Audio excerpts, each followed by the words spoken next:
Bien, bonjour à tous et bonne année pour ceux à qui je ne l'ai pas encore dit, parce que je dis jusqu'au 30, je le dirai tous les jours. Aujourd'hui, c'est un jour un petit peu spécial. On est le mercredi 22 janvier et on a dans notre programme pratiquement que des femmes. Ça tombe bien. Alors, Evelyne Démocrite est déjà là, bonjour. Isabella Amatonding est déjà là aussi, bonjour. Plus tard, on a Lindia Pavili qui viendra nous parler de biologie et de la reproduction spécialisée en PMA. Déborah Schumann-Antonio, thérapeute en périnatalité, sera là avec nous plus tard. On va terminer avec José Turlepin et Marilène Ferdi et, j'oubliais, Joël Damas. Voilà. 7 femmes aujourd'hui. Honneur aux dames. Honneur aux dames, on n'a pas fait exprès. Sinon, l'actualité, c'est la réaction de l'UGTG sur les urgences en Guadeloupe. Vous savez que l'hôpital, normalement, a dû être livré depuis 2023, on a dit 2024, maintenant ce deuxième trimestre 2025. Et au niveau des urgences en ce moment, ça devient urgent, justement, les urgences. Maxime Aurel était sur place. Réunion de crise avec les services de l'État et les organisations professionnelles. Olivier Félix était sur place. On va en parler dans un instant. Est-ce qu'il y a une grève dans l'air?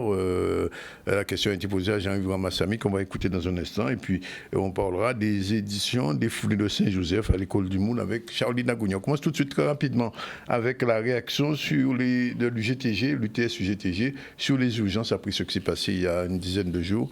Reportage Maxime Morel, on regarde. Nous tenons une vraie vidéo qui a circulé sur les réseaux sociaux des pompiers. Embolisation à les urgences en disant CHU là, et ça fait des années que nous avons parlé de ça. Encore en date, nous avons des manifestations, grève que nous fait en 2019 et récemment, dernier en date, c'est en avril 2024. Au-dessus là, nous avons parlé des problèmes que nous tenons en disant CHU Guadeloupe, particulièrement au niveau des urgences. Au-dessus là, nous nous compte depuis les fêtes de Noël et même bien avant, ni un passage fréquent et qui en dit dans les urgences. Tout simplement, nous avons cherché le pourquoi. Le pourquoi, c'est parce que Patini médecin urgentistes, nous voyons en mois de juillet, août, nous avons des médecins urgentistes au nombre de 4 qui pâtit. Donc, on a des médecins généralistes qui ont fait des vacations au niveau les urgences, mais ce n'est pas suffisant.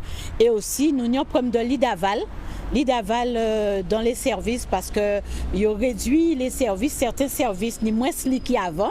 Ça qui a fait que ça a pénalisé au niveau les patients qui restaient aux urgences. Il faut envoyer à dans le service et bien malheureusement, on n'a pas de lit pour accueillir. Nous pouvons dire que c'est ça seulement qui a fait, hein, mais plus souvent qui vraiment, c'est ça qui a fait que nous ni en public en disant les urgences qui a gonflé.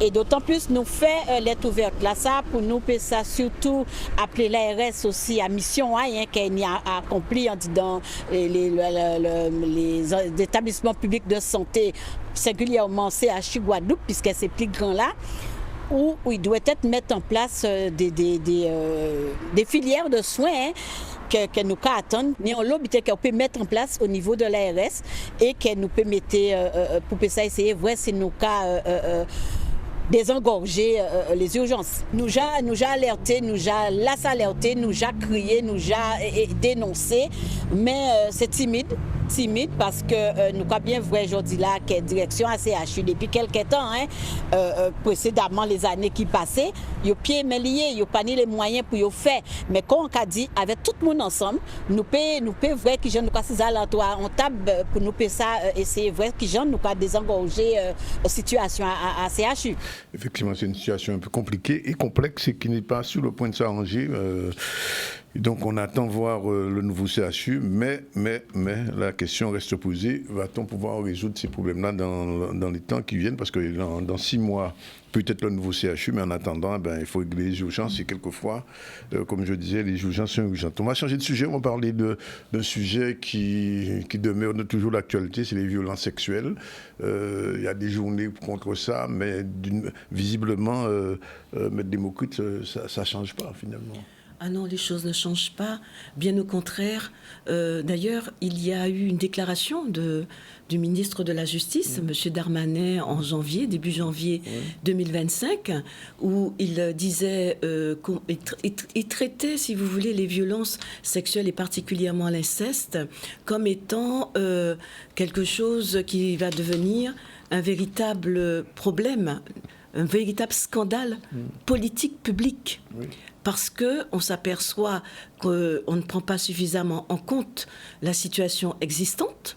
Vous savez, on a créé en 2021 la commission, la CIVIS, la commission concernant l'inceste et les violences faites aux enfants, et qui a permis de déceler l'ampleur du problème parce qu'on n'en était pas véritablement conscient. On savait qu'il y avait des difficultés en la matière, mais après avoir entendu plus de 30 000 témoignages, on s'est aperçu que l'ampleur dépasse ce qu'on pensait. Il y a eu un rapport qui a été établi, et c'était le juge Durand qui était en charge de cette commission. Et les conclusions de ce rapport ont été tellement dérangeantes qu'on l'a remercié. On l'a remercié non pas dans le sens merci pour le travail accompli, on l'a viré, mais voilà, on l'a viré parce que les conclusions étaient extrêmement dérangeantes. Et on s'aperçoit que les choses ne changent pas. Donc il y a eu un rapport d'étape en 2024 qui a encore mis l'accent sur l'ampleur du problème. Si on veut parler de chiffres, on vous dit que toutes les 3 minutes, un enfant est victime de violences sexuelles et d'inceste. Toutes les 3 minutes. Oui. C'est énorme. Oui. 660 000 plaintes par an, 65% sont classées sans suite. On vous dit que dans une classe où il y a 30 élèves, on peut être sûr que sur les 30 élèves, 3 au moins ont déjà été victimes de violences sexuelles ou d'inceste.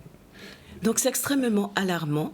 Et c'est vrai qu'il y a eu une législation qui est intervenue à ce sujet. Et notamment au niveau du Code pénal, en 2021, on a créé un chapitre spécial sur le viol, l'inceste et les autres agressions sexuelles. Mais néanmoins, on s'aperçoit que ce qu'il faudrait, c'est que, outre la législation, il faudrait que les personnes en charge de la mise en œuvre de ces dispositions législatives puissent les appliquer. Alors, madame, on m'a dit que vous êtes vice-présidente du Zonta Club, on vous connaît, on connaît aussi le Zonta Club, et une fois de plus, il va y avoir une manifestation autour de ces problèmes de violence sexuelle. Alors, il va y avoir, et il y a eu déjà ce samedi, à la médiathèque de Port-Louis, avec une 50aine de participants. Il y a beaucoup de participantes. Participants et participantes, une majorité de femmes, c'est vrai, mais il y avait des hommes, et en plus, qui ont posé des questions. Donc, ça veut dire que les sujets étaient intéressants. Donc, cette première manifestation a eu lieu à la médiathèque de Port-Louis, sur cette thématique qu'il va falloir... que c'est une thématique qui est nationale, hein, voilà, c'est ça. C'est la thématique nationale, elle est développée par le Zonta Club de France, et développée aussi au niveau de la Guadeloupe par le biais de ce qu'on appelle le Zonta Tour, qui est notre caractéristique, c'est-à-dire d'aller dans les communes auprès de la population pour pouvoir apporter l'information et faire les gens s'exprimer sur ce sujet. Donc, ce samedi, nous étions à la médiathèque, et samedi prochain, nous serons à Vieux-Habitants, au Jardin de l'Hélène, où nous allons effectivement, avec les 2 intervenantes qui étaient déjà présentes à Port-Louis, reprendre cette thématique avec ce nouveau public. Oui. Mais alors, la question qui se pose, est-ce que, puisque ce n'est pas la première manifestation que vous faites, est-ce que vous avez le sentiment quand même qu'il y a une prise de conscience ? Absolument. Et c'est l'intérêt justement de faire ces conférences-débats pour pouvoir sensibiliser la population, puisque nous nous apercevons au fil de nos conférences que la population est un petit peu plus avertie, notamment en ce qui concerne les violences, identifier les différents types de violences, parce qu'on s'était aperçu en intervenant notamment dans les établissements scolaires que les jeunes n'étaient pas toujours conscients qu'ils étaient déjà dans la violence, qu'il y avait un comportement violent. Donc ça leur permet, avec notamment le violentomètre que nous distribuons, ça leur permet une prise de conscience. Également pour les femmes victimes de violence, ça leur permet, lorsque nous parlons des cycles de la violence, de leur permettre d'identifier à quel moment elles vont se retrouver en danger et qu'il faudra partir, quitte après revenir si elles ne sont pas prêtes à partir définitivement, mais leur dire qu'il y a 4 étapes dans le cycle de la violence et que quand elles arrivent à l'étape 2... Quelles sont ces étapes quand même Alors, la première étape, c'est, si vous voulez, une mise en condition. C'est-à-dire que l'agresseur va soit se taire pendant des semaines, va créer un climat de tension. La première étape, c'est ce climat de tension. Ou alors, ce seront des regards, des petites réflexions, etc. Donc, pour créer petit à petit, faire monter une forme de tension au sein du couple. La deuxième étape, c'est le passage à l'acte. À ce moment-là, on va se retrouver avec des violences. Violences physiques, sexuelles, administratives, verbales, psychologiques. Beaucoup de violences psychologiques, de plus en plus de violences psychologiques et administratives. C'est ce qu'a démontré la période de confinement liée à la Covid. Voilà. Et c'est cette deuxième phase qui est la plus dangereuse. Donc quand on sent qu'il y aura le passage à l'acte, il faut s'en aller, quitte à revenir. La troisième phase, c'est la phase de justification. Excuse-moi ma chérie, mais c'est ta faute si tu n'avais pas fait ceci. Donc il se justifie, il déplace la responsabilité, il culpabilise l'autre et l'autre aussi intègre ce sentiment de culpabilité. Si elle n'avait pas fait telle ou telle chose ou dit telle ou telle chose, il n'y aurait pas eu de problème. Et puis la quatrième phase, c'est la phase de lune de miel.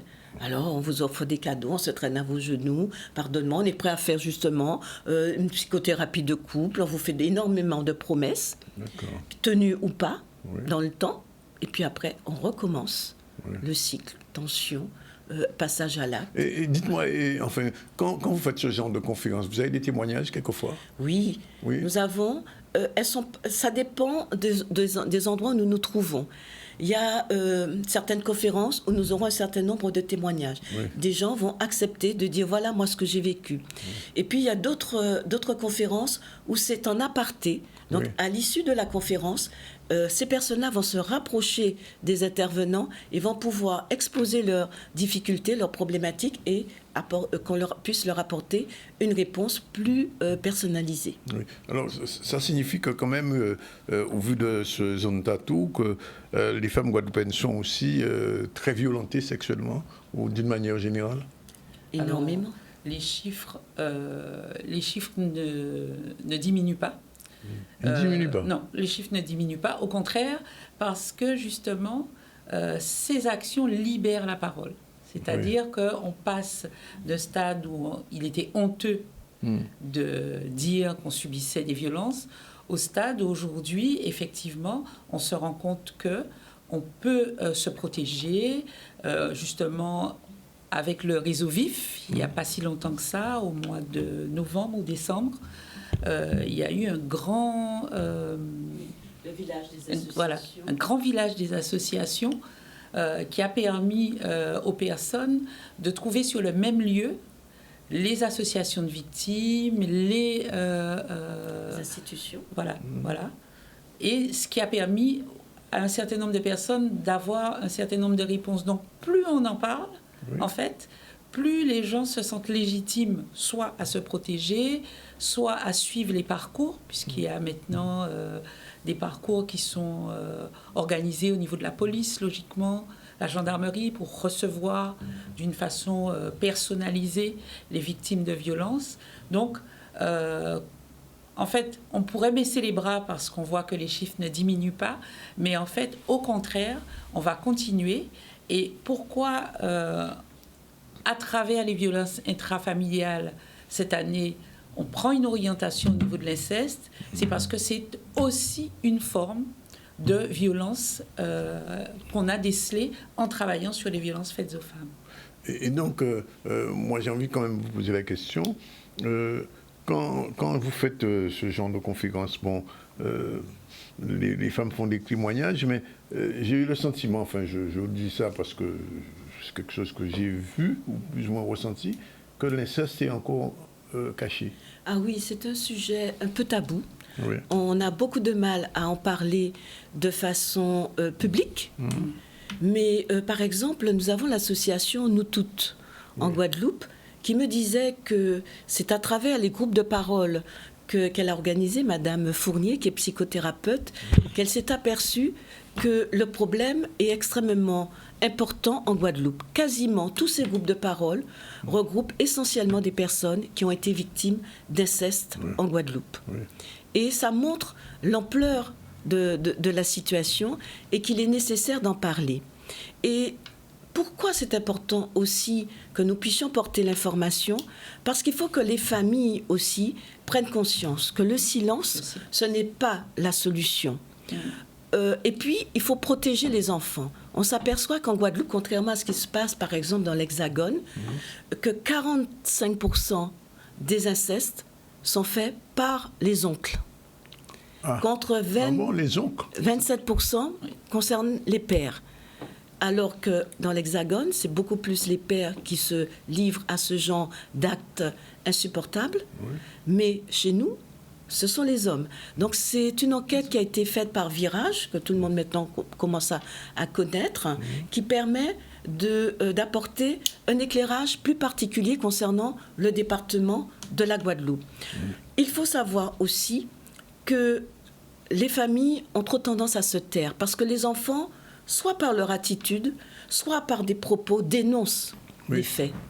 Et néanmoins, on se tait. Ça reste dans la famille et c'est ça qui va favoriser l'impunité. Pourquoi? Parce que l'auteur de ces faits, il va continuer à sévir au sein de la famille. Comme il voit qu'on ne dépose pas plainte, comme on ne veut pas l'éclatement de la famille, on se tait. Et il va continuer à prodiguer ce type d'acte inimaginable.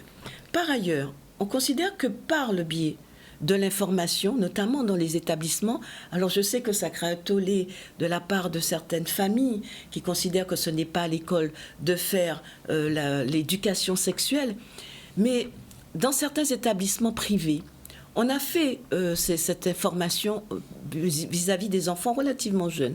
On leur apprend que leur corps leur appartient, qu'il faut savoir dire non, identifier les gestes qui sont déplacés et inappropriés, que quand, par exemple, on touche certaines zones bien particulières de leur corps, la bouche, les fesses, les régions sexuelles, les seins, les cuisses, l'entrecuisse, là, ça va déjà trop loin. Et l'enfant doit pouvoir dire non ou arrête. Et c'est important parce qu'on s'aperçoit que l'enfant saura mieux se défendre, saura mieux identifier, parce que ça peut se passer dans la violence, mais ça peut se passer sous couvert d'amour. Un père ou un oncle qui va dire « je t'aime, c'est parce que je t'aime que je te prodigue un certain nombre de caresses, c'est un secret entre nous, ne dis rien, etc. » Là, si l'enfant ne sait pas identifier que ce n'est pas de l'amour, ce ne sont pas des gestes d'amour, eh bien ça va pouvoir permettre de perpétuer ce genre de circonstances. Ça veut dire qu'il faudrait un genre de tatou dans les écoles? Mais bien sûr, mais nous intervenons aussi dans les établissements scolaires quand on nous le demande. Nous ne nous imposons pas, mais quand on nous le demande, nous intervenons et nous arrive d'avoir jusqu'à une centaine d'élèves que nous informons parce que ça leur permet de mieux comprendre et de mieux identifier la violence, sexuelle ou pas. Je voudrais rebondir sur l'intervention de Madame Sandra François, qui est donc la présidente de l'association Guadave, France Victime. Et elle a été magnifique dans son intervention samedi. On était tous sidérés parce que le mot silence, le silence, brisons le silence. Il faut qu'on arrête de dire aux enfants « tais-toi ».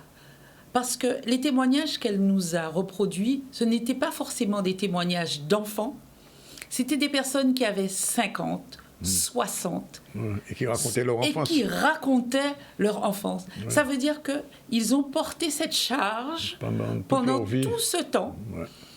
Ou une mère, par exemple, qui s'était tue parce qu'elle voyait son mari se lever au milieu de la nuit, qu'elle s'était levée une fois, qu'elle avait vu dans la chambre, et qui lui avait dit « va te recoucher ».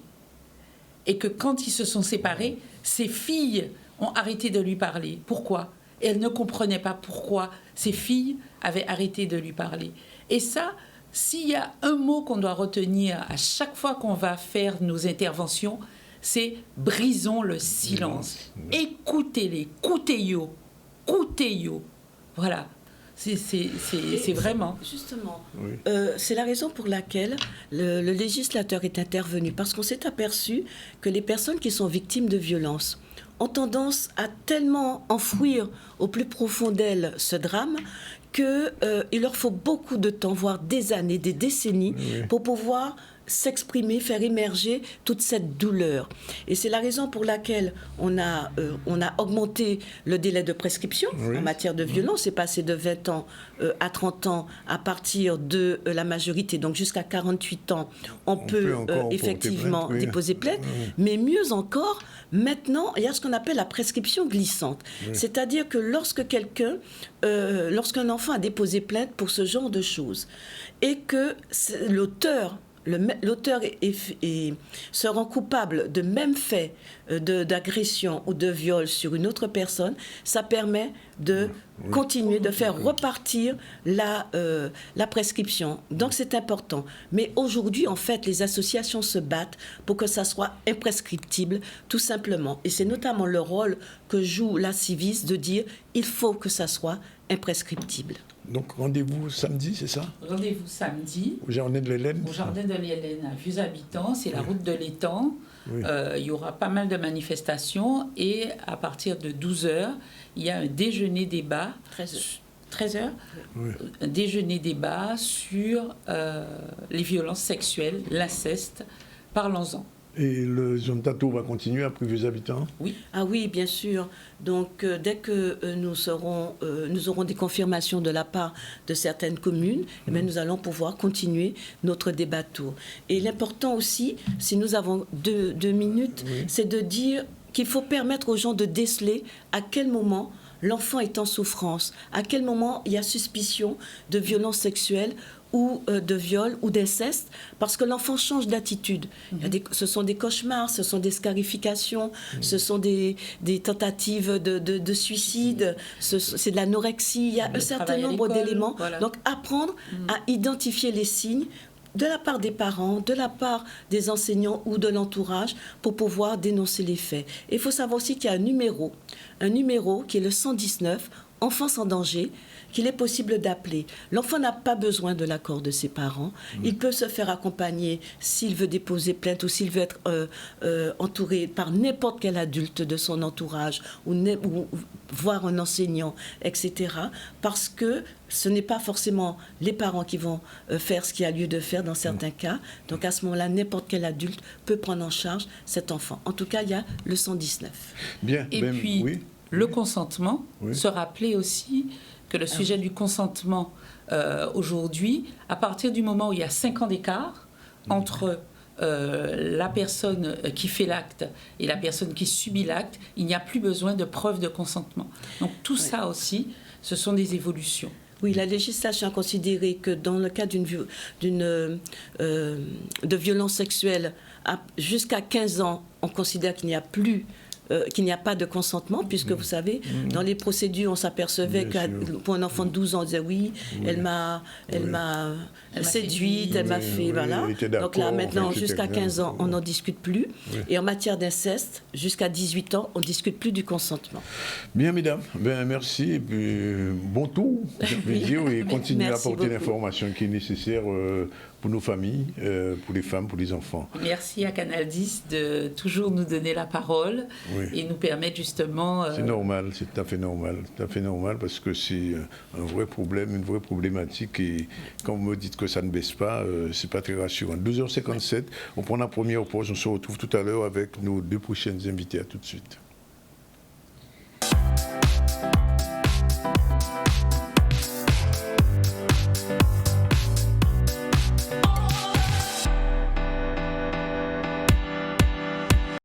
retour sur le plateau du ZCL News. Il est exactement 13h02. On va recevoir 2 nouvelles femmes. Linda Pavili, bonjour. Bonjour. Elle est biologiste de la reproduction spécialisée en PMA et fertilité masculine, présidente de l'association Fertile 961. C'est bien ça? C'est bien ça. Et Madame Déborah Schumann-Antonio, thérapeute en périnatalité, infertilité et maternité, thérapeute du couple familial, coach sexothérapeute. Voilà. C'est tout à fait exact. Voilà, on a tout dit. On revient vers vous le temps de faire un petit tour du côté des services de l'État et des organisations, puisqu'il y a une réunion de crise qui s'est tenue, des organisations professionnelles. On ne sait pas si ça va déboucher sur une grève, on ne sait jamais. Olivier Félix, notre reporter, était sur place, on regarde son reportage. Nous ne pouvons pas tenter de régler ces problèmes sans parler de souplesse, de délai et d'adaptation. Qu'est-ce que j'entends par là? Souplesse, c'est que tout ce que vous nous proposez aujourd'hui existe depuis 40 ans et ça n'a pas réglé le problème. Donc ça veut dire qu'il faut de la souplesse. Il faut forcément du délai. On ne sera peut-être pas d'accord sur 5 ans, mais on comprend bien que 6 mois, ce n'est pas possible. Je l'appelle délai. J'ai envie de parler aussi d'adaptation. On a un peu l'impression, en vous écoutant, la France est mon pays que j'apprécie énormément. Mais je parle d'adaptation pourquoi?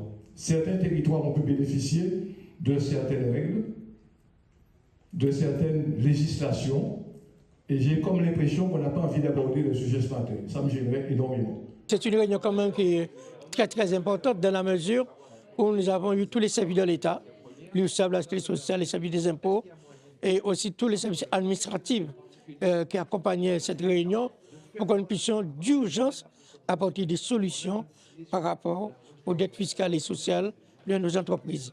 La situation est grave pour la majorité de nos entreprises et c'est pour cela cette cellule de travail qui a été mise en place va permettre à toutes les entreprises qui sont en difficulté de réagir tout de suite et nous maintenant nous allons les accompagner avec cette cellule pour apporter des solutions et surtout mettre en place des remboursements adaptés en fonction de chaque entreprise. Notre objectif, et le président Ramassamy l'a dit, c'est effectivement que toutes les entreprises, comme tous les contribuables, assurent leurs obligations fiscales déclaratives et de paiement. Ça, c'est la loi qui s'impose à nous tous. Mais on peut comprendre des difficultés qui sont conjoncturelles. Et c'est là qu'il est un principe majeur, c'est de venir très vite vers nous. Ne pas croire que quand on a une difficulté de paiement, ça va passer tout seul. C'est pas vrai, ça passe pas tout seul. Il faut venir à ce moment-là très vite vers nous avant que les difficultés ne s'accumulent. Et là, on a aujourd'hui des moyens légaux, des moyens d'adaptation aussi locale qui nous permettent d'accorder des plans un peu plus longs aux entreprises et de leur faire passer un cap difficile. Je dis aussi que pour les entreprises qui ont des difficultés structurelles, évidemment, il y a aussi d'autres instances comme le tribunal de commerce qui peuvent aussi accompagner les entreprises, mais là sur le très long terme. Certains sont confrontés à des problématiques de trésorerie, d'autres c'est des questions liées au marché public et autres. Et effectivement, certaines entreprises peuvent avoir des difficultés très conjoncturelles. Et c'est pour ça que j'ai beaucoup insisté auprès des participants pour nous alerter dès le début des difficultés et pas attendre qu'il y ait des rappels, de mise en demeure, etc. C'est dès qu'ils se rendent compte qu'il va y avoir une difficulté de trésorerie, nous contacter immédiatement pour qu'avec eux, on puisse échelonner, le paiement des cotisations qu'ils doivent. Nous attendons la réunion du 14 février, nous serons présents et après la réunion du 14 février maintenant, nous allons mettre en place définitivement un plan adapté pour le remboursement des dettes, des charges sociales et fiscales des entrepreneurs de la Guadeloupe. Il faut quand même signaler que beaucoup d'entreprises ont des difficultés après la crise de 2021, les PGE, et les entreprises ont du mal à s'en sortir. On aura l'occasion d'y revenir avec nos invités. Alors je vous l'ai dit, on reçoit Linda Pavili et Déborah Schumann-Antonio. Pourquoi? Parce qu'il y a eu ce congrès sur l'ontologie depuis... ça a duré 3 jours, c'est ça? 2 jours. 2 jours. Précisément. Oui, et on a beaucoup vu Madame Pavili sur tous les écrans. On attendait de la recevoir aujourd'hui en direct pour nous dire quel est le problème des hommes guadeloupéens. Alors, c'est un problème qui est pas que pour la Guadeloupe. Ça dépasse le cadre de la Guadeloupe. Dépasse le cadre de la Guadeloupe. C'est un problème qui est mondial. L'infertilité, l'infertilité générale de couple est en augmentation dans tous les pays, mais la problématique masculine, c'est qu'on n'en parle pas suffisamment de l'infertilité masculine. Oui. Et elle est réelle. Elle est réelle, tout à fait, parce que dans 60% des cas d'infertilité de couple, l'homme est concerné. Alors qu'on trouve que c'est dommage qu'aujourd'hui, en 2025, que la responsabilité soit portée souvent dans l'inconscient collectif par la femme. On dit en général sur l'infertilité que c'est la femme qui est concernée. Qui disait ça ou bien c'est les hommes qui le disaient? En fait, c'est un phénomène, c'est une pensée sociétale en fait. Hein. On sait bien que tout ce qui concerne la maternité, la famille, c'est souvent la femme qui serait concernée. Voilà. Donc même au niveau médical, souvent dans les consultations de couple, quand j'ai des couples que je vois en consultation pour infertilité, et ben souvent l'homme est un petit peu en retrait et c'est pour ça que Déborah Schumann-Antonio va nous en parler justement de ce ressenti des hommes de leur infertilité. C'est important qu'elle en parle. Et c'est pour ça qu'elle est là aujourd'hui. Il faut en parler pour que ça devienne moins tabou et que les hommes se sentent aussi concernés et compris. Alors, avant de donner la parole à Déborah, je vais vous poser une dernière question. Il y a des remèdes? Ah ben bien sûr, les remèdes de l'infertilité. Oui. Alors ça dépend de la cause de l'infertilité, bien évidemment. Il faut déterminer la cause. Ah mais oui, il faut. Alors l'infertilité, c'est une vraie pathologie. Hein. C'est une pathologie qui se soigne, bien évidemment, hein, par des techniques soit d'assistance médicale à la procréation, mais pas que. Parfois les infertilités peuvent être liées à des infections ou à d'autres pathologies qu'on peut soigner. Donc oui, il faut consulter. Du moment où un couple n'arrive pas à avoir d'enfant au bout d'un an, avec des rapports sexuels réguliers, il faut qu'il consulte. Donc il consulte. Pas dire que c'est la femme, il faut consulter. Il doit consulter. Oui, les deux. Les deux. Alors ça, c'est ça qui est très important à dire. Oui. Ce n'est pas juste la femme qui doit aller consulter son gynéco, c'est son affaire et l'homme n'est pas concerné. Non, c'est une affaire de couple, l'infertilité, pour la plupart du temps. Alors Déborah Schumann, vous êtes thérapeute périnatalité. Comment vous intervenez dans ces cas-là? J'interviens de deux manières. D'abord, en effet, parce qu'on parle de couple, et je trouve que ça c'est important, et puis de manière individuelle. Parce que je crois qu'il y a des choses qu'on dit quand on est à deux, parce que ça a une vraie incidence aussi sur le couple. Quand il y a un cas d'infertilité, quand on détermine l'infertilité, les deux se sentent concernés, mais se sentent aussi très stigmatisés. Je suis responsable de ce qui est en train de se passer. Donc il y a un vrai travail à faire pour qu'on continue à garder le dialogue, la communication, qu'on ne stigmatise ni l'un ni l'autre. Et puis après, il y a un travail individuel. Et là, c'est ce que j'ai dit au Congrès, mais je le dis partout, c'est que la parole des hommes, elle est précieuse. Elle est précieuse parce que les hommes ont peu l'habitude de s'exprimer, surtout de mettre des émotions sur ce qu'ils ressentent. Et quand ils viennent, et quand ils consultent et qu'ils commencent à en parler, je trouve qu'il y a une vraie intensité dans ce qu'ils racontent et il faut les entendre. Il faut les entendre parce qu'il ne faut pas minimiser en disant oui, mais c'est quand même la femme qui veut un enfant, etc. Non, c'est un projet de couple. Et les hommes souffrent aussi d'être dans des pathologies complexes ou des problématiques complexes et de se sentir responsables et coupables. Ça veut dire que quelquefois, quand il y a une consultation, le problème peut venir uniquement de l'homme. Tout à fait. Oui. Tout à fait. Oui. Ça peut venir uniquement de l'homme et c'est très stigmatisant puisque c'est uniquement les femmes qui font les traitements, donc pour stimuler les ovocytes, etc. Donc l'homme, il est complètement démuni. Il se sent coupable et responsable et il se dit je dois faire porter à ma femme l'entièreté du traitement qui est très lourd. Et je le dis, mais c'est vrai parce qu'on le voit tous en consultation, il y a même parfois des hommes qui sont malmenés, maltraités. Quand je dis maltraités, alors pas physiquement, mais en tout cas verbalement. Je n'ai pas encore vu d'homme battu, mais en tout cas j'en ai vu maltraités. Je parlais des violences sexuelles tout à l'heure avec... oui, et ça arrive chez les hommes et chez les femmes, mais en tout cas verbalement, parce qu'il y a certaines femmes qui ont tellement de colère que ça se retourne contre leur compagnon en disant mais t'es en incapacité de faire un enfant, t'es nul, tu sers à rien. Et des hommes qui sont parfois très renfermés et qui n'osent pas exprimer leurs difficultés et leurs douleurs. Or, j'allais dire, on ne cherche pas un coupable. Nous, on cherche des solutions et on est en équipe. Donc, on veut que ça fonctionne pour les deux. Donc, il y a tout ce travail à faire pour accompagner la parole et accompagner le traitement qui, parfois, disons-le, Linda, est très long. Oui. Très, très long. Docteur, ça veut dire quoi? Que le traitement pour l'homme et de la femme, c'est le même ou bien c'est différencié? En fait, c'est différencié suivant l'indication de l'infertilité. L'infertilité peut avoir une cause qui est médicale. La cause médicale, elle peut être... Elle n'est jamais psychologique, non? Alors... On parle plutôt d'infertilité inexpliquée que d'infertilité psychologique. Oui. Par contre, on sait très bien qu'il y a des facteurs psychologiques qui peuvent entraîner par exemple du stress, etc. On sait par exemple le stress, et on l'a vu notamment lors du congrès, le stress peut engendrer de l'infertilité masculine. D'accord ? On sait aujourd'hui qu'il y a des éléments physiologiques qui peuvent l'expliquer. Donc oui, on dit le stress. On parlera plutôt d'infertilité inexpliquée quand on ne trouve pas de cause médicale. Et l'infertilité inexpliquée a une part quand même importante, c'est près de 10% quand même d'infertilité inexpliquée. 10 à 15% des cas d'infertilité sont inexpliqués. On n'a pas trouvé d'origine médicale ni chez l'un. Non résolvable non plus, on peut pas... Ah non, quand je dis inexpliqué, je ne dis pas non résolvable, puisque... L'infertilité, quand par exemple on a une infertilité inexpliquée, comme on n'a pas d'origine, on peut faire ce qu'on appelle l'assistance médicale à la procréation. Oui. Alors, elle ne guérit pas tout, elle ne fait pas tout, l'assistance médicale à la procréation, mais c'est un outil qui permet d'aider les personnes qui sont dans des infertilités inexpliquées à procréer. Donc il y a plusieurs techniques, suivant d'ailleurs les possibilités, suivant qu'on ait suffisamment de spermatozoïdes, ou suivant que ça soit un problème d'ovulation, voilà.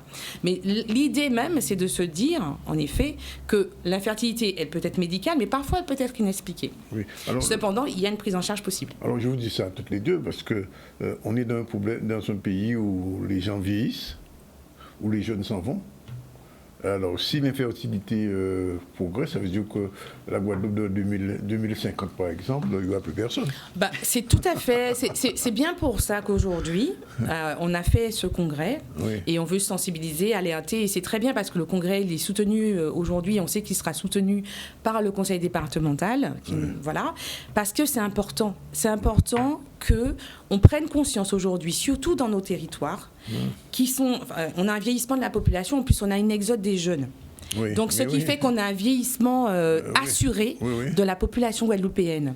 Si en plus de ça, les personnes qui sont dans nos territoires sont confrontées à l'infertilité, je pense qu'effectivement, il faut vraiment qu'il y ait une conscience collective et politique qu'il faut traiter. Il faut prendre en compte l'infertilité qui est sur nos territoires. Surtout que nous sommes en plus exposés aujourd'hui. Et pas que nous, on est d'accord. Dans tous les pays qui s'occidentalisent, on sait qu'on a des perturbateurs endocriniens, des polluants, on a de la sédentarité. Non, mais il y a aussi... Non, il y a quelque chose sur lequel on peut vraiment jouer. C'est sur l'alimentation. Oui, j'allais vous poser la question. C'est ça. Il y a des choses... Alors moi, je dis toujours, les patients, ils doivent être acteurs de leur fertilité également. Et on peut effectivement améliorer la qualité de nos gamètes en ayant un mode de vie qui soit le plus équilibré possible, le plus safe, comme on dit, possible, avec une alimentation qui soit équilibrée, parce qu'aujourd'hui, malheureusement, on voit bien... En plus, il y a la sédentarité, l'activité physique. Alors, on est une terre de champions, mais il y a quand même beaucoup de sédentarité. On risque d'être un champion de l'infertilité. Et voilà. Donc, en fait, on milite, et c'est pour cela que l'association, que je représente aussi, fait un gros travail de sensibilisation de la population, justement sur tous les facteurs de risque. Et je veux parler des jeunes, c'est très important, parce que je parle de ça. C'est par exemple l'exposition aux toxiques, cannabis, alcool. Oui, mais c'est quand même des choses qui... Oui, mais c'est quelque chose qu'il faut en prendre conscience. Et donc, pour qu'on puisse avoir une Guadeloupe qui soit une terre de champions, effectivement, il faut qu'on prenne en charge l'infertilité en Guadeloupe. Alors, une question quand même pratique, enfin pas pratique, question. Est-ce que l'infertilité, il y a un âge? Ah non, tous les âges. Alors, l'âge, c'est le facteur important qui va déterminer justement l'infertilité. Parce qu'on sait aujourd'hui que chez les femmes, à partir de 35 ans, on sait qu'il y a une chute. À partir de 35 ans. Oui, globalement, c'est le chiffre, enfin, c'est l'âge qui est le plus entendu dans toute la communauté médicale. D'accord. À partir de 35 ans, on sait que la réserve... Il y a un déclin. D'accord. Donc il faut vraiment, quand les jeunes ils ont un projet d'enfant, il ne faut pas qu'ils hésitent à consulter ou en parler à leur médecin généraliste, leur sage-femme. C'est important. Et la part, alors moi je voudrais vraiment insister sur la part de l'infertilité masculine, et c'est pour cela que je voulais absolument que Déborah Schmal-Antonio soit là. C'est une très bonne thérapeute là-dessus. Franchement, elle prend en charge beaucoup de couples. Et pourquoi? Parce que je souhaiterais vraiment, enfin nous souhaitons, notre association, on souhaite que l'infertilité masculine, on en parle de plus en plus. Parce que quelque part, ça freine la prise en charge de l'infertilité. Oui, Déborah, deux petits mots. Oui, je voulais juste rebondir sur ce que Linda est en train de dire. Moi, je suis une militante de la santé alors, des femmes, mais pas que. Parce que quand je parle de santé des femmes, moi, je parle surtout d'égalité de la santé entre les femmes et les hommes, sur ce sujet a fortiori. Et il a été à un moment dit par le président Macron que le dépistage pourrait être proposé pour nos jeunes à partir de 25 ans, pour dépister notre fertilité, donc faire des tests de fertilité. ça a été décrié beaucoup dans le monde médical. Il y a des gens qui ont dit, mais enfin, c'est idiot, ça sert à rien. Moi, je crois que c'est pas du tout idiot. L'idée, c'est ni de faire peur, ni de rassurer à tout prix. L'idée, c'est d'avoir une vision à un instant T de là où on en est. Et plus on le prend en charge tôt, plus on peut anticiper les traitements et plus, en fait, on sera moins dans une médecine d'urgence. Oui. Et on sera dans quelque chose où les gens auront le temps, en fait, de faire. Là, en fait, c'est au moment du projet de bébé que les gens se rendent compte qu'il y a un problème. Et il est vrai que c'est compliqué physiquement et du coup, c'est compliqué psychiquement puisqu'il faut d'un coup accepter monsieur est infertile, madame a un souci, comment on va faire, et la pression de l'âge qui fait que je veux ce bébé. Oui. Donc, plus on anticipera, plus on dépistera, et je pense que mieux on soignera nos patients, en fait. Alors, Linda, vous avez dit 35 ans pour les femmes et les hommes. Alors, les hommes, et c'est là où c'est très intéressant. Et le congrès Andro-Caraïbes, c'est un congrès, bon, il a eu un succès très important, et ça, avec une qualité des orateurs, des présentations qui étaient vraiment excellentes. Et justement, on en a parlé, justement. On pense que l'homme peut avoir des enfants très tard, mais c'est l'âge de 40 ans aujourd'hui qui est retenu pour dire... Pour l'homme, c'est 40 ans. Alors je pèse mes mots, mais à partir de 40 ans, il y a quand même des risques pour la descendance, d'accord, liés à la qualité des spermatozoïdes. À partir de 40 ans. En tout cas, c'est ça qu'on retient d'une présentation qui a été faite et qui a des bases scientifiques là-dessus. Alors, c'est vrai qu'en général, parce qu'en fait, à partir de 40 ans, on dit 40-45 ans, voilà, on sait que la qualité des spermatozoïdes va diminuer. Sur le plan du matériel génétique, sur le plan épigénétique. Donc, ça peut provoquer, au niveau de la descendance aussi, une augmentation de certaines anomalies. Donc, en fait, aujourd'hui, on peut dire que les hommes, l'idée reçue comme quoi on peut faire des hommes jusqu'à je ne sais pas quel âge, voilà, il faut qu'elle soit remise un petit peu en question. Ça devient un mythe. C'est un mythe. C'est un mythe. Alors, dans 40 ans aussi, les hommes, mais en fait, ce que je veux dire par là, c'est qu'il ne faut pas se dire on a le temps, on n'a pas d'enfants, mais alors, non, ça va venir, on essaye. Et en fait, on arrive trop tard après dans les consultations pour bénéficier de l'assistance médicale à la procréation. Oui, c'est une vraie alerte à donner. Je pense qu'il faut... Et puis, faire des enfants tôt, si on veut faire des enfants, il faut s'en préoccuper très tôt. Voilà, c'est ça que je voulais dire. En dehors du colloque, comment Andro-Caraïbes va continuer son action ? Eh bien, écoutez, l'action, elle est présente en Guadeloupe. Nous avons l'association Ferti 971. Andro-Caraïbes a été organisée par la Société d'andrologie de langue française et Ferti 971, qui est une association de professionnels de santé. On a déjà œuvré, on a des projets de sensibilisation auprès des jeunes, notamment. On a énormément de projets. Et justement, le département est venu au congrès et nous a... En tout cas, ils souhaitent soutenir les projets structurants qui pourront permettre effectivement de pouvoir sensibiliser le maximum possible la population à l'infertilité. Donc il ne faut pas être pessimiste ? Non, moi je suis volontairement optimiste. Je pense qu'en faisant de l'information grand public notamment et en formant nos professionnels de santé, nous pourrons au moins en tout cas améliorer les choses. Bon. À suivre, comme on dit. Tout à fait. Ouais. Merci en tout cas d'être venu nous dire tout ça. Et donc, juste une dernière question à la thérapeute. Comment ça se passe ? Ce sont des contacts personnalisés qui sont pris C'est-à-dire quand je les reçois ? Oui, je suis en cabinet. Et donc, je travaille et en cabinet et en visio. Parce que ça, c'est très important aussi. Oui. Et comme je vous disais, parfois les couples viennent ensemble. Et j'aime, même quand ils viennent ensemble, ensuite les recevoir indépendamment. Parce que je crois qu'il y a des choses qu'on a envie de dire, pas forcément devant son compagnon ou sa compagne, mais pas parce qu'on a des choses à cacher, mais parce qu'il y a des choses qu'on a envie de livrer et de ne pas être jugé par l'autre. Mais c'est un espace de parole libre où on dépose les choses, où on dépose sa colère. Et je pense qu'on vit mieux dans le couple quand on arrive à déposer un peu tout ce qui va mal. D'accord, bien. 13h21, on revient à l'actualité rapidement. L'édition défoulée, c'est la 3e édition défoulée de Saint-Joseph. Charlie Dagonia était au Moule, c'était à l'école. On regarde ce reportage. C'est la 3e édition. Alors, on a eu 2 premières on a eu un succès, donc on a voulu encore organiser cette édition. On a eu le concours de la ville, qui, dans le cadre du Moulin Héritage. Donc c'est un partenaire très important que nous remercions d'ailleurs, puisque dès qu'on a une organisation, dès qu'on a un projet, la ville du Moule répond toujours à notre attente. Donc l'un dans l'autre, on constate qu'on a une très belle manifestation aujourd'hui. Nous deux, notre stratégie, c'était de rester derrière les cocoyers et à la fin de sprinter. Et voilà. Et pour moi, j'ai fini deuxième et Léana a fini première. Et je suis contente d'avoir dépassé les cocoyers. Moi, je suis contente. Ça fait la deuxième fois que je suis troisième et je suis très contente parce que notre école, on a déjà gagné beaucoup de foulées de Saint-Joseph et on a dépassé les cocoyers.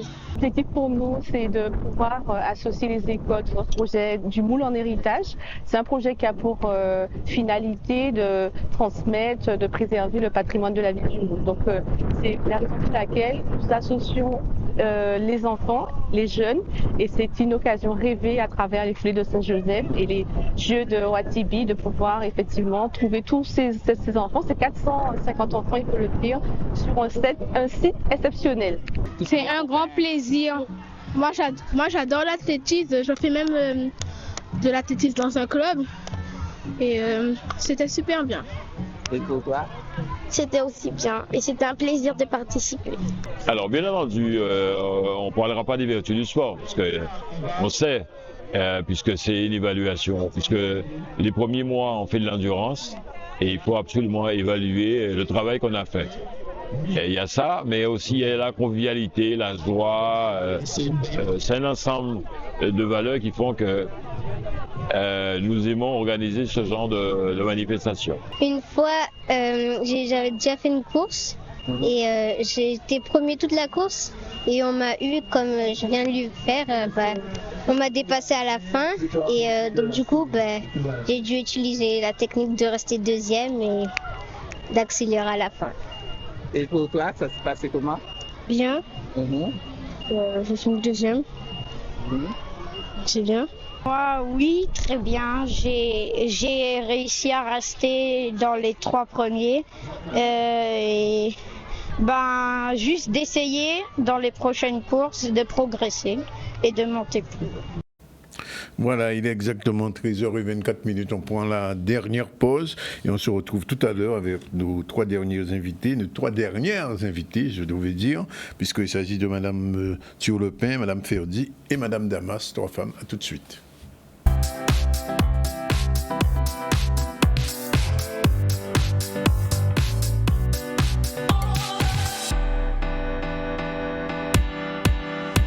Voilà, il est 13h29. C'est la dernière séquence du ZCL News. On va recevoir dans l'ordre du Madame Damas, Madame Ferdi, Madame Thiolepin et Madame Damas Joël. Bonjour. Bonjour. C'est notre nouvelle chroniqueuse. Tout a commencé avec ça. Oui, je me souviens, elle était venue présenter cet ouvrage, Chronique de mes renaissances. Lis-moi si tu peux. Oui. J'avais fait l'effort de le lire. Et finalement, l'ouvrage est intéressant. Et donc, on lui a demandé de venir périodiquement ici pour nous parler un petit peu sur un challenge d'ailleurs pour elle, puisqu'elle a dit qu'elle refuse aucun challenge. C'est un challenge. De parler un petit peu de l'envie d'écriture. Et donc, c'est aujourd'hui sa première chronique générique.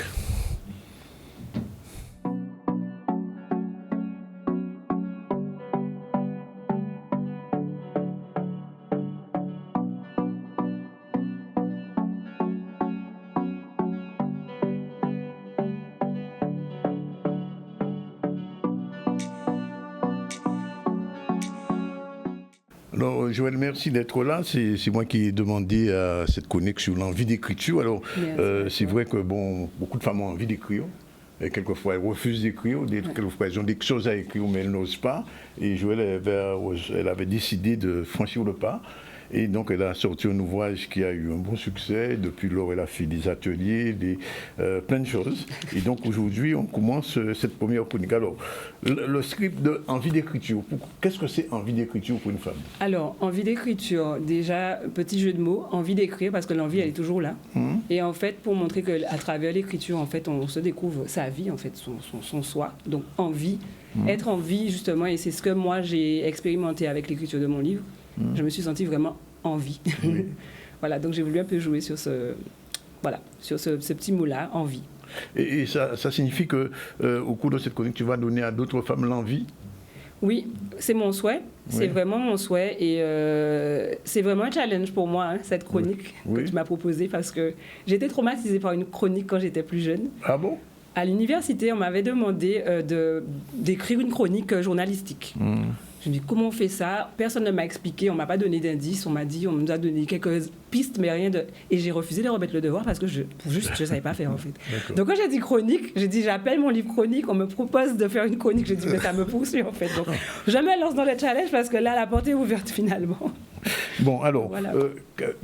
Cette première chronique, tu vas expliquer un petit peu quel va être le déroulement, pourquoi, le pourquoi et le comment. Voilà.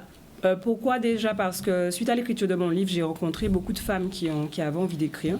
Moi, mon but, c'est vraiment de présenter des portraits de femmes que j'ai rencontrées, qui soit sont venues à des ateliers. Suite à ton bouquin, tu as rencontré des femmes, parce que tu avais fait, je ne vais pas dire une masterclass, mais pratiquement.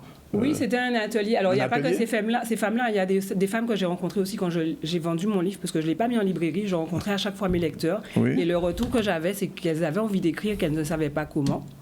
Et du coup, j'ai décidé de présenter des portraits de femmes en fait que l'écriture a touché ou qui en ont fait leur art ou qui s'en ont servi en fait pour pouvoir. Et globalement, qu'est-ce qu'elles disent ces femmes quand elles t'abordent? Comment vous avez fait? Oui. Comment vous avez fait? Comment vous avez osé vous confier comme ça et raconter votre vie? Et moi, je ne sais pas écrire. Et j'ai eu vraiment ces retours-là où je ne sais pas écrire. Et je leur dis, mais au départ, moi, je pensais que je ne savais pas écrire non plus. Et j'ai vraiment écrit le livre en mode confidence. Et je leur dis, mais tout un chacun, on est capable de mettre sur papier des mots, en fait. Oui, et sans être professionnel de l'écriture. Sans être professionnel de l'écriture, tout à fait, parce que je ne suis pas une professionnelle de l'écriture. Je suis devenue autrice suite à la rédaction de mon livre, mais je n'ai pas fait de formation pour être écrivaine. Je n'ai pas eu de coach pour pouvoir écrire. Donc, on a aussi des femmes qui sont autrices dans l'âme, dans la chanson. On en a... Voilà, donc il n'y a pas besoin vraiment d'être expert en écriture pour pouvoir écrire. Alors, on peut écrire, mais qu'est-ce qu'on peut écrire? Alors, on peut écrire. La première forme d'écriture que moi j'ai découvert, c'était ce qu'on appelle le journaling. En fait, vraiment écrire sur sa journée, la journée passée, des événements qui nous ont marqués ou autres. On peut aussi faire, donc dans un petit cahier, c'est rien un petit carnet sur des feuilles, on peut faire comme on veut. Après, on peut aussi avoir, j'ai découvert ça sur Internet et j'avais testé. Dans un petit bocal en verre, donc j'écrivais des petits mots sur des petits bouts de papier. Des choses positives de la journée, même quand la journée a été vraiment pourrie. Les petites choses positives, juste je me suis réveillée ou juste j'ai vu, j'ai vu quelqu'un que j'aimais bien, avec qui j'ai renoué contact. Ça peut être vraiment des petites choses. Et en fait, tous ces petits bouts de papier, je les mettais dans un bocal et j'ouvrais le bocal après le mois passé. Et quand je relisais ces petits mots-là, je me disais, mais tu as dit que le mois était difficile, que tu as galéré, mais en fait, tu as vécu beaucoup de petits événements positifs, donc ça peut aider. Donc, alors, il y a vraiment beaucoup d'activités dans le cadre de l'écriture, de la post-écriture, et tu vas détailler ça progressivement à nos téléspectatrices et téléspectateurs. J'imagine que tu ne t'adresses pas qu'aux femmes, quand même. Pas qu'aux femmes, mais il y en aura aussi pour les hommes. Mais c'est vrai que comme j'ai rencontré beaucoup de femmes et que j'ai l'impression que les hommes ont un peu de mal à se confier. Donc, les portraits, oui, quand on leur parle d'écrire et de se confier, mais se confier pourquoi? Enfin, il y a une espèce de barrière, en fait, entre... Voilà, pour eux, écrire, c'est se confier. Écrire, c'est pour les femmes, en fait. J'ai eu ce retour-là. Écrire. Et finalement, il y a des hommes qui ont lu mon livre et qui m'ont dit, mais wow, mais en fait, mais moi aussi, ça me donne envie d'écrire, finalement. C'est pas... Et j'étais surprise, en fait. J'étais très surprise. Et on peut dire que, quelque part, que l'écriture, elle est libératrice? Elle est libératrice et moi, j'en ai fait l'expérience, comme je l'ai dit, à travers mon livre. Quand j'ai commencé à écrire, ça m'a libérée de beaucoup de choses, puisqu'en écrivant et en relisant ce que j'avais écrit, quelquefois, je ne me rendais pas compte que certains événements avaient été vraiment...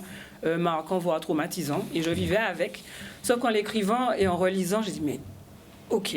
Et les gens, effectivement, quand ils ont lu aussi, m'ont dit, mais tu as vécu tout ça, comment tu as fait, etc. Et je leur dis, justement, par l'écriture, ça m'a aidé vraiment à me libérer de certaines choses.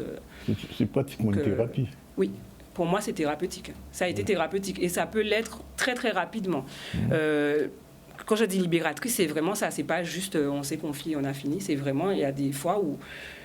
La chose est là, ça nous prend en fait au trip, comme je dis, et quand on l'écrit, on relit, on fait mais ah ouais, mais c'est vrai que c'est grave, et après ça demande beaucoup de courage déjà. de se relire, parce que c'est pas évident. Quand on se relit, on dit c'est moi qui ai écrit ça. Moi, j'ai eu ce retour-là, des personnes qui m'ont dit, mais en atelier d'écriture, c'est moi qui ai écrit ça. Et oui, mais je me rends compte que j'ai un problème, donc il faut que j'aille consulter. Donc j'ai vraiment eu des retours comme ça où c'est thérapeutique et libérateur. Et donc, d'une manière générale, si elle est libératrice, ça fait du bien réellement à une femme d'écrire ou à écrire d'une manière générale? Ça fait du bien parce qu'elle peut se confier. Alors, se confier à soi déjà, on est les premiers juges de soi. On a du mal à se confier des fois à soi-même, on se ment à soi-même. Et c'est vrai que quand on écrit, quelquefois la vérité elle est là en fait. C'est écrit, on n'a plus le choix, on voit vraiment ce qui va pas. Ce qui ne va pas, et je pense que ça peut faire du bien tout à chacun, que ce soit des petits mots, que ce soit des phrases positives, que ce soit... Voilà, c'est vraiment l'envie de se confier. Parmi ces femmes que tu as rencontrées, tu peux peut-être donner un exemple? Alors, j'ai un bel exemple parce que j'ai organisé un atelier. C'était vraiment un atelier improvisé. Hein. Ouais. Ça n'a pas duré très longtemps. Et en fait, j'ai posé une seule question. J'ai donné un exemple. J'ai dit, bon, on va faire un petit atelier et juste de quoi vous rêvez? Alors, c'est une question qui paraît anodine. Mais on a tendance à se dire, de rêve de quoi? Moi, à mon âge, ma vie, j'ai déjà avancé dans ma vie, donc rêver, entre guillemets, c'est pour les enfants. Et j'ai Jessica Palmin, qui a participé à mon petit atelier, qui a écrit, et quand je lui ai dit de quoi tu rêves, elle m'a dit tout de suite, je rêve de créer en fait ma marque de cosmétiques pour les peaux noires. Elle a eu un parcours où elle a travaillé pour une marque de cosmétiques. Et elle a carrément quitté en fait cette entreprise-là parce que c'était plus aligné avec sa façon de faire, c'était trop business, elle voulait beaucoup plus de partage, etc. Mais elle n'arrivait pas à mettre les mots vraiment sur ce qu'elle voulait vraiment faire. Et là, à cet atelier, elle me dit, mais en fait, oui, c'est vraiment ça que j'ai envie de faire et j'ai envie de me lancer. Et c'est là, en fait, tout le cheminement, c'est que tant qu'on ne l'a pas écrit, on dit, on va faire. On ne le fait pas. Et là, elle l'a écrit. Elle a écrit qu'elle voulait le faire et nous, on l'a poussé. On lui a dit, maintenant que tu écris, c'est écrit noir sur blanc que tu veux le faire, allons-y. Et en fait, elle a juste sauté le pas. Et elle nous a organisé un atelier, sorti de son chapeau, comme je dis. Ah bon? Extraordinaire. Alors qu'elle n'avait jamais fait ça. Mais là, elle s'est dit, mais je l'ai écrit, c'est que vraiment, j'ai envie de le faire, donc il faut commencer par quelque chose. Donc... Mais en écrivant, comment dire, noir sur blanc, c'était quoi? C'était un rêve pour elle rêvait? Oui, c'est-à-dire, alors, un rêve, oui, et par rapport à son cheminement, parce qu'elle a toujours aimé tout ce qui était cosmétique, mais donc elle s'est rapprochée par plusieurs, par cet emploi qu'elle avait, mais en rencontrant les gens, elle s'est rendue compte qu'elle avait vraiment envie d'autre chose, et quand elle l'a écrit noir sur blanc, elle a vu qu'effectivement, ça lui tenait à cœur de pouvoir créer sa marque de cosmétiques, et il fallait commencer par quelque chose. Donc là, elle s'est dit, je vais organiser mon atelier skincare qu'elle a organisé. Et j'ai trouvé ça magnifique. Voilà. On est passé du rêve à la réalité. Je crois qu'il y a une petite vidéo. Oui, il y a une petite vidéo d'ailleurs, puisqu'on y a participé. On n'a pas, oui. Non, on n'a pas. Oh, dommage. Il n'y a pas de... Alors, samedi 11 janvier, donc, elle est allée jusqu'au bout, tu disais, pour chacun de ses objectifs, c'est ça? Alors, et c'est là aussi que l'écriture est importante, c'est-à-dire qu'au-delà d'écrire juste son rêve, elle a vraiment fixé ses objectifs. Donc, elle a écrit une date. Ok, on a décidé. Samedi 11 janvier, on fait un atelier. C'est écrit, on y va. C'est écrit, on y va. Et là, elle nous a invités, donc plusieurs femmes. Elle a créé sa billetterie, tout. Elle a tout fait.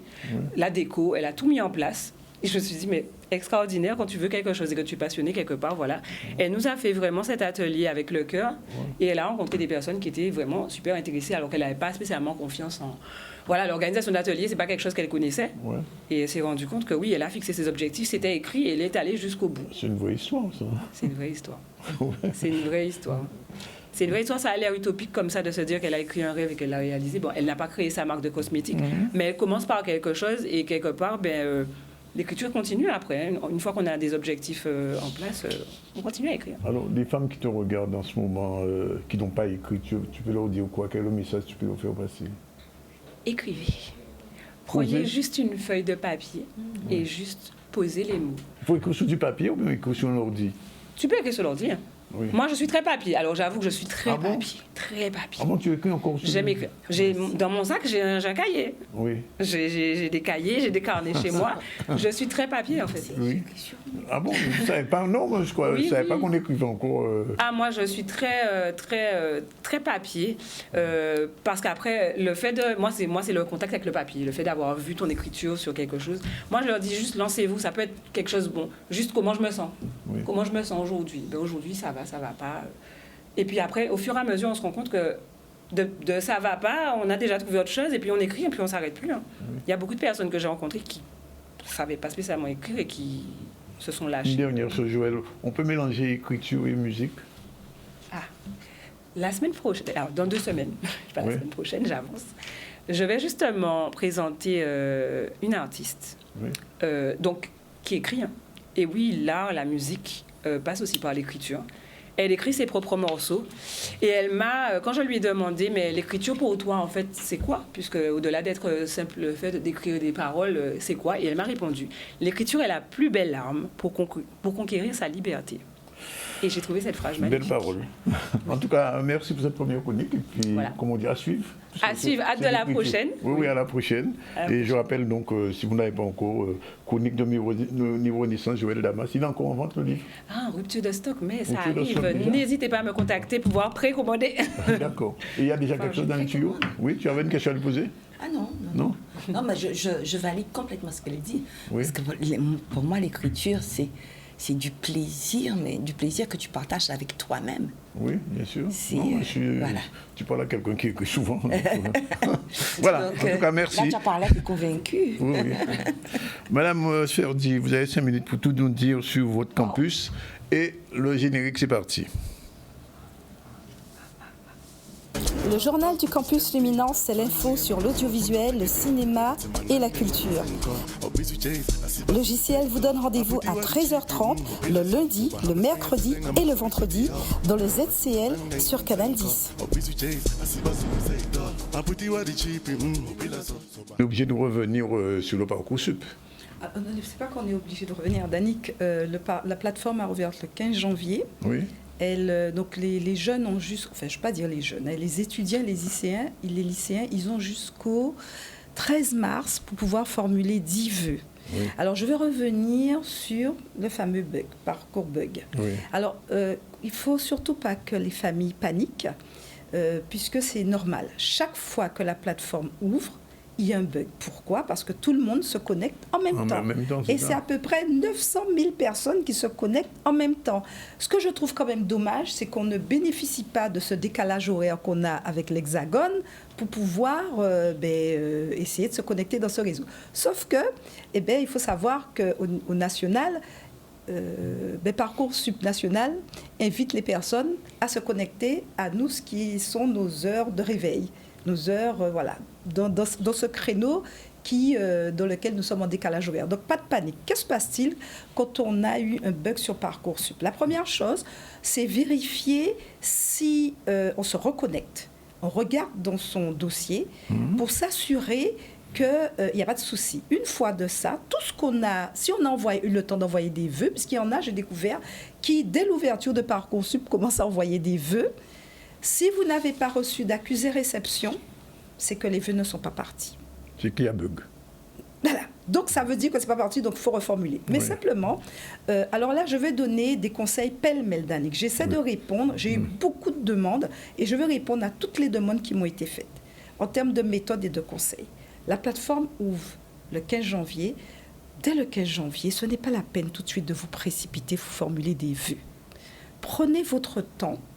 Et ce n'est pas parce que vous avez formulé les premiers les vœux que forcément on va vous répondre les premiers. Non, ça ne marche pas comme ça. Donc prenez ce temps de formuler les vœux. Alors il y a un deuxième problème aussi qui peut arriver à la plateforme, c'est la maintenance. Ça aussi, ça vous arrivera, pas de panique. Et je vais vous donner un numéro vert. Alors si la plateforme est en maintenance, vous pouvez toujours appeler le 0800 400 070. 0800 400 070. Attention, il y a des heures d'ouverture pour réceptionner les appels téléphoniques. C'est de 10h à 16h, donc bien sûr. Heure de Guadeloupe ou heure de l'Hexagone. Oui. Voilà. Donc 10h à 16h, attention au décalage horaire, donc pas de panique. Et donc attendre patiemment, parce que tout le monde est logé à la même enseigne, attendre patiemment que la plateforme soit à nouveau disponible. Juste un petit mot quand même sur la lettre de motivation. Alors, je confirme, la lettre de motivation est obligatoire et que pour que votre dossier, lorsque les responsables d'admission vont réceptionner vos vœux ou vont réceptionner votre dossier, la première chose qu'ils regarderont, c'est si le dossier est complet. Donc, pas de lettre d'admission, donc dossier incomplet. Une dernière chose, vraiment, la deadline, vraiment, pour Parcoursup. Alors, on va y aller par étapes, Danick, pour pas faire... On va y aller. S'il y a déjà assez de stress sous les épaules des parents et des étudiants et des élèves, c'est le 13 mars pour pouvoir formuler 10 vœux et 20 Après le carnaval, bon, on a compris. Bien, je vous remercie. Et tout de suite, puisqu'on est en début d'année, moi j'y pense, c'est le bain démarré générique. C'est parti.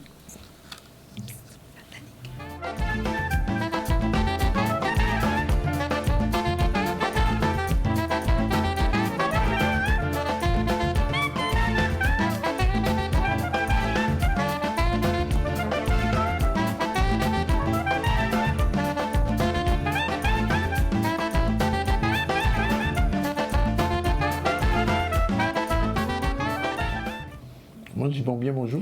Bien bonjour Danick, bien bonjour Joël, bien bonjour tout le monde qui a regardé nous et qui a écouté nous. C'est le premier point pour depuis l'année là. Mais assuré certain Danick. Oui. Alors, l'année qui a commencé, envie des autres, en soit des autres, force et courage, santé.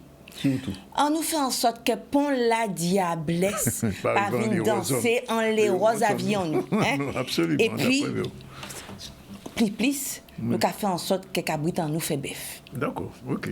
Pas ni bruit. Alors, nous allons parler de bain démarré. Qu'est-ce que c'est un bain démarré pour les gens qui passent en bas? Si Joël connaît ça. Joël connaît ça, un bain démarré? Un peu, j'ai fait, mais on connaît ça. Vous connaissez ça quand même? Ah, c'est bien. C'est bien. Alors, le bain démarré, fait partie de nos pratiques culturelles. C'est une étape, j'ai presque envie de dire, initiatique pour finir une année, donc un cycle, et commencer une nouvelle année. Donc, c'est le moment où on va se décharger de tout ce qui a été négatif, de toutes les ondes négatives. On va déposer ça, c'est fini, et on va se projeter sur de nouvelles perspectives, vers de la lumière, vers de l'abondance. Donc, en fait, la symbolique du bain démarré, c'est ça.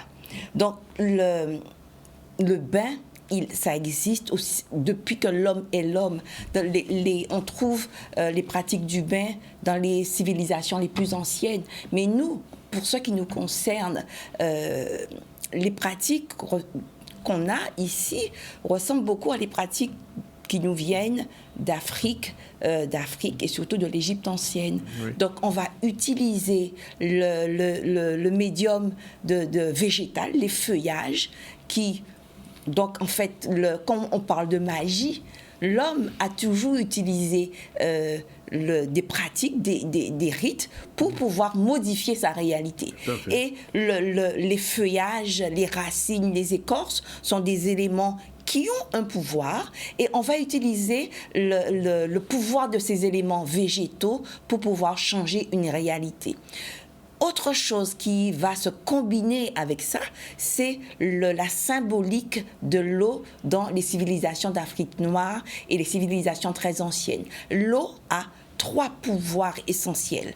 Source de vie, donc donner la vie à de nouveaux projets, donner la vie à un nouveau soi, donner la vie à une nouvelle perspective, régénérer, donc reprendre des forces, reprendre de l'énergie, puiser et surtout se purifier, laisser tout ça, tout guillon, tout ça qui n'est pas bon à terre. Donc, dans notre bain démarré, vous voyez, il y a une combinaison de multiples choses, et c'est ça qui donne à ce bain démarré sa force, j'ai envie de dire.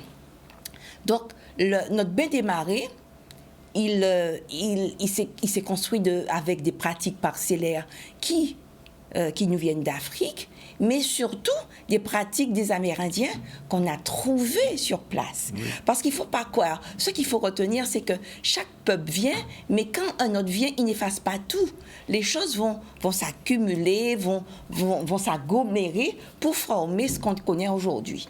Donc, à quel moment il se fait ?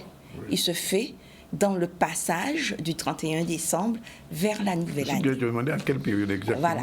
Donc, le bain des marées de la nouvelle année, c'est à ce moment-là. Oui. Alors, on m'a posé la question, donc je vais y répondre.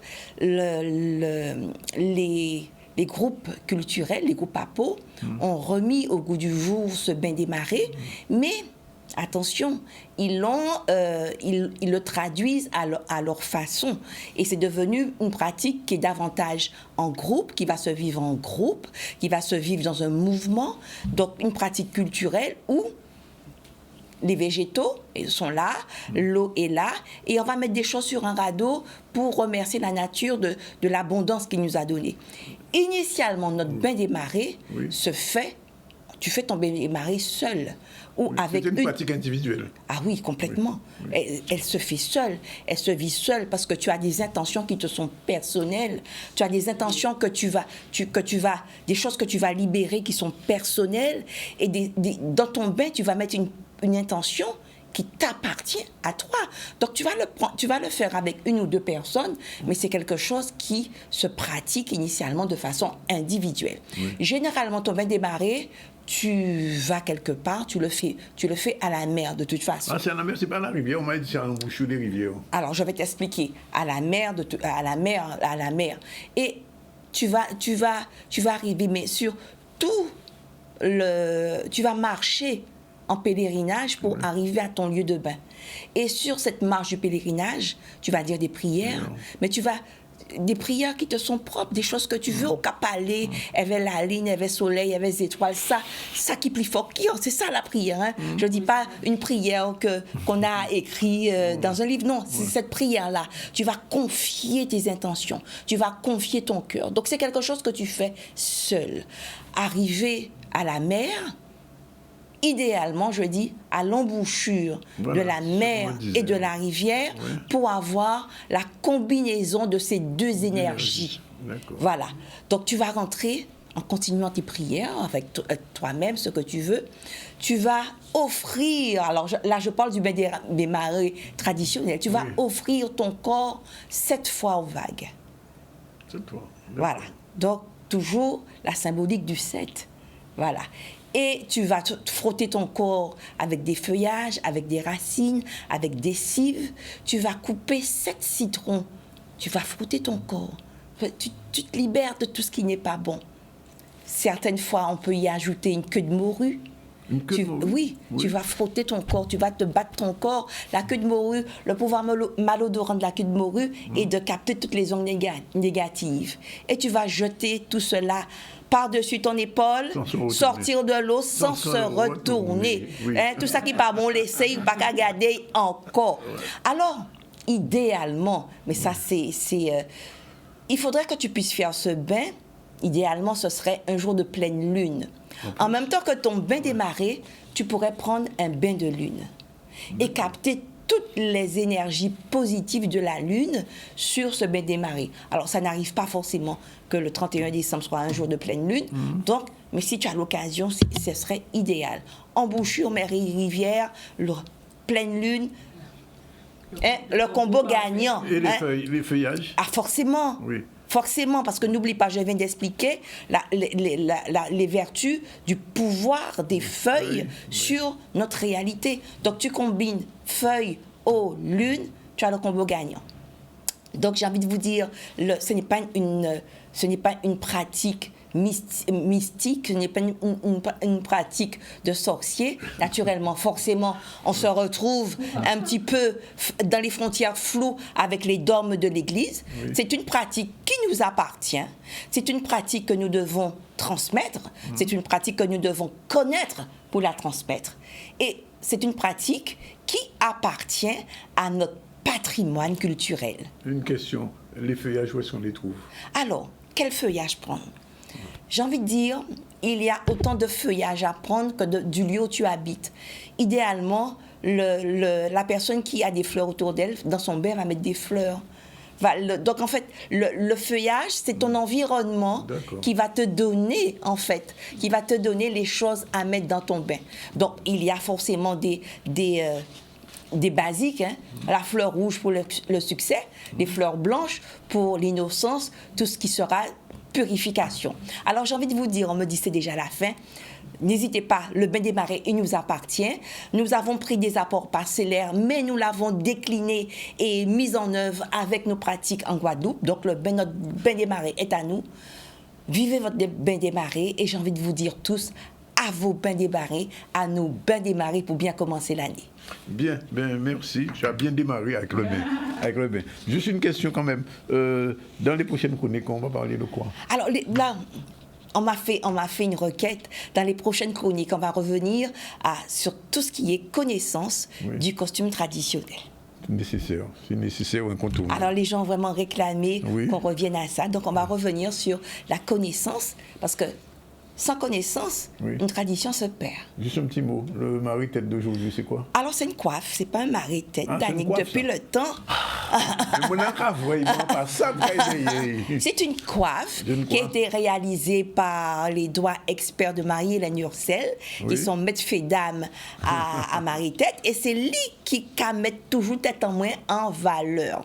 Donc merci, bisous à Marie-Hélène, c'est une coiffe. Bien.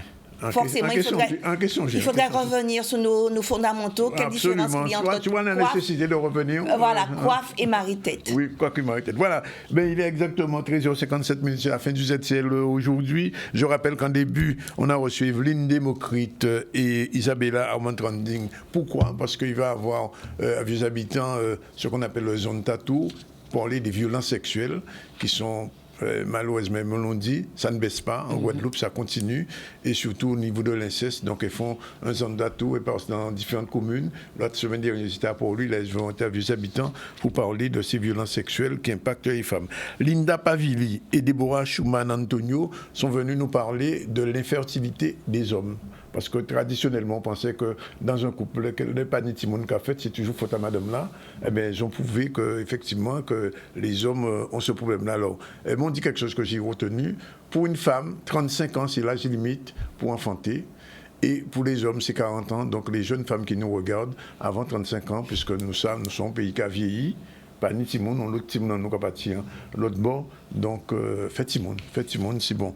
Je crois que Joël j'ai compris ça, j'insiste pas. J'ai fait ça, il y a fait. Avec José, on a fait le bain des marais, on en a parlé, c'est important. Et on a accueilli Joël pour sa première chronique, après son livre Chronique de mes renaissances. Eh bien, elle fait une chronique pour donner envie de lire et envie d'écrire, surtout envie d'écrire. Si vous n'avez pas encore lu, vous écoutez, si vous pouvez trouver le livre là, ça, lis-moi si tu peux. Et j'imagine qu'il y a un livre encore bientôt.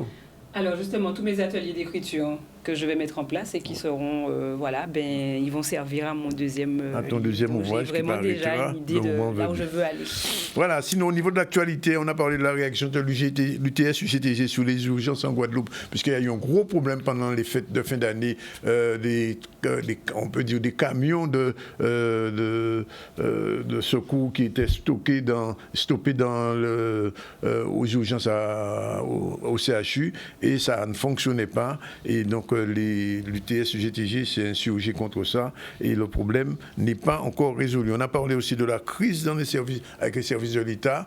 Qu'est-ce qui va se passer pour les entreprises qui sont en difficulté? On a entendu M. Ramassami, et puis on est allé faire un petit tour dans les foulées de Saint-Joseph, c'était à l'école du Monde. Voilà, c'est fini pour aujourd'hui. Il est déjà pratiquement 14h, oui, 13h59 dans une minute 14h. On vous remercie de votre attention. La réalisation a été assurée par Yann, avec le soutien de Stéphane et de Yvan, je crois, oui, avec Yvan. Voilà, à demain, 12h30, on se retrouve.